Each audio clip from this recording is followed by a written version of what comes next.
हमारे देश में कानून व्यवस्था बनाए रखना और सभी नागरिकों को न्याय दिलाना टॉप प्रायोरिटीज में से एक है।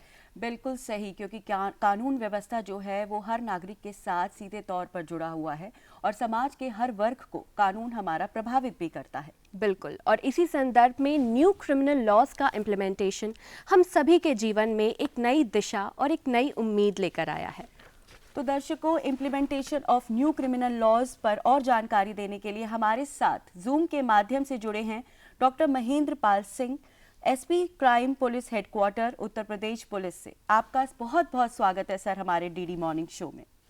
आपका बहुत बहुत स्वागत है सर। नमस्कार सभी दर्शकों को मेरा नमस्कार। नमस्कार। बिल्कुल सर, नमस्कार। सबसे पहले हम आपसे ये जानना चाहेंगे कि उत्तर प्रदेश के नागरिकों के अधिकारों को न्यू क्रिमिनल लॉज ने किस प्रकार से सशक्त किया है? न्यू क्रिमिनल लॉ, जैसा कि इनका नाम ही है, भारतीय न्याय संहिता और भारतीय नागरिक सुरक्षा संहिता, यानी कि ये न्याय देने के लिए है, ना कि दंड देने के लिए। ये जस्टिस ओरिएंटेड और पब्लिक ओरिएंटेड इनके लिए बनाया गया है। हर स्तर पर जवाबदेही, जो चाहे इन्वेस्टिगेटिव एजेंसी हो अथवा माननीय न्यायालय हो, सभी की जवाबदेही टाइम लाइन के माध्यम से टाइम बाउंड मैनर में जनता को त्वरित न्याय मिले इसको फिक्स किया गया है जी। इसके अलावा सबसे महत्वपूर्ण जो प्रोविजन है जनता के अधिकारों को सशक्त करने का, वो है लोगों को पुलिस से एक ही समस्या होती है कि भाई एफआईआर नहीं हो रही है। इसके लिए आप कहीं भी किसी भी अपराध की एफआईआर करा सकते हैं, जिसका नाम दिया गया है जीरो एफआईआर। ओके। इसी के साथ एक नया कॉलम आया है टेक्नोलॉजी के युग में, ई एफआईआर। ओके। हम लोग व्हाट्सएप के माध्यम से, ईमेल के माध्यम से, एसएमएस के माध्यम से भी अपनी कंप्लेन किसी भी थाने में पूरे देश में दर्ज करा सकते हैं। ये नागरिकों के लिए एक बहुत अच्छी सुविधा है जी। और एक और शिकायत होती है कि हमारे खिलाफ गलत एफआईआर दर्ज कर दी गई, तो इसकी भी व्यवस्था नए कानून में की गई है कि भाई अगर प्रथम दृष्टया मामला झूठा लगता है पुलिस अधिकारी के लिए, तो वो उसमें प्रारंभिक जांच करेगा। पहले उसके लिए 14 दिन का समय दिया गया है। 14 दिन में वेरीफाई करने की घटना सही है कि नहीं। ओके। और सबसे महत्वपूर्ण प्रोविजन जनता के अधिकारों को सशक्त करने में हमारी आधी आबादी के अधिकारों को नए कानूनों ने सशक्त किया है जी। जिसमें कि जो रेप और इससे रिलेटेड, पॉक्सो से रिलेटेड जो घटनाएं होती हैं अथवा एसिड अटैक की जो घटना होती है जी, इन सब मामलों में ऑडियो विजुअल माध्यम से ही पूरी कार्रवाई होगी और हर स्टेज पर महिला अधिकारी या महिला की उपस्थिति में ही होगी। इसके अतिरिक्त महिलाओं को, बुजुर्गों को, बच्चों को उनका बयान देने के लिए, किसी भी प्रकार की पूछताछ के लिए उनको ना थाने बुलाया जाएगा और ना ही सीनियर ऑफिसर की बिना अनुमति की किसी मामले में उनकी गिरफ्तारी की जाएगी। ओके। तो यही सर आपसे आगे ये जानना चाहेंगे कि उत्तर प्रदेश पुलिस महकमे की एफिशिएंसी और इफेक्टिविटी के इजाफे में न्यू क्रिमिनल लॉज कैसे सहायक हैं?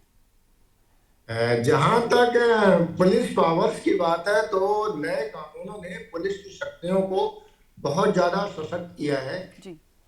बहुत सारे ऐसे प्रोविजन हैं जो पुराने वाले कानून में बहुत ज्यादा स्पेसिफाई नहीं थे, जैसे कि टेक्नोलॉजी के बदलते हुए युग में नए अपराध हो गए हैं, साइबर क्राइम हो गया है, हमारा डिजिटल अरेस्ट हो गया है, ऑनलाइन बेटिंग है, गैम्बलिंग है, हवाला ट्रांजैक्शन है, जमीन पे कब्जा करना है। इस सब के लिए अलग से स्पेसिफिक प्रोविजन आया है। इससे पुलिसिंग इम्प्रूव हुई है क्योंकि अपराधियों के खिलाफ कार्रवाई करने में हमको सहायता मिलेगी। हथकड़ी लगाने के नए प्राविधान आए हैं, अलग से स्पेसिफाई किया गया है जी।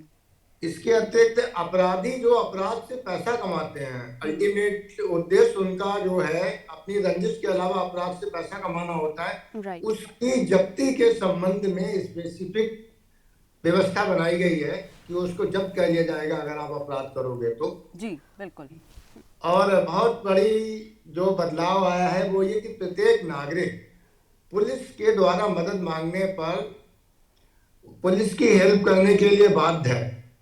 और यदि आप हेल्प भी नहीं कर रहे हैं और पुलिस के काम में अड़चन डाल रहे हैं तो पुलिस अधिकारी आपको वहां से हटाएगा, आपको अरेस्ट करेगा। ओके। ये सब प्रोविजन है। ओके। इसके अतिरिक्त कई बार ऐसा होता है कि बहुत सारे मामलों में विवेचना में हम लोगों को राज्य सरकार से या वरिष्ठतम लेवल के अधिकारियों से चार्जशीट कोर्ट में फाइल करने के लिए अनुमति लेनी पड़ती है। हाँ जी। जी तो उस प्रोविजन में अब अगर 120 दिन तक हम अनुमति हमको नहीं मिलेगी तो चार्जशीट फाइल की जा सकती है। इसके अतिरिक्त अगेन फिर महिलाओं के अपराधों की बात हो रही है। जी रेप के मामले में, पॉक्सो के मामले में, ऐसे अटैक के मामलों में, जी। ऐसे मामलों में कोई अपराधी किसी भी हाई प्रोफाइल पे बैठा हो, उसमें प्रोसिक्यूशन सैंक्शन की आवश्यकता नहीं है।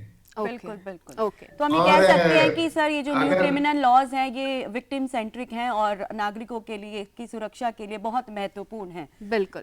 तो दर्शकों, implementation of new criminal laws पर हमारे साथ जूम के माध्यम से जानकारी साझा कर रहे थे doctor Mahendra Pal Singh, SP crime police headquarters, UP police. आपका बहुत बहुत शुक्रिया सर हमारे साथ जुड़ने के लिए और इन्फॉर्मेशन शेयर करने के लिए। Thank you so much sir. Thank you very much. Thank you.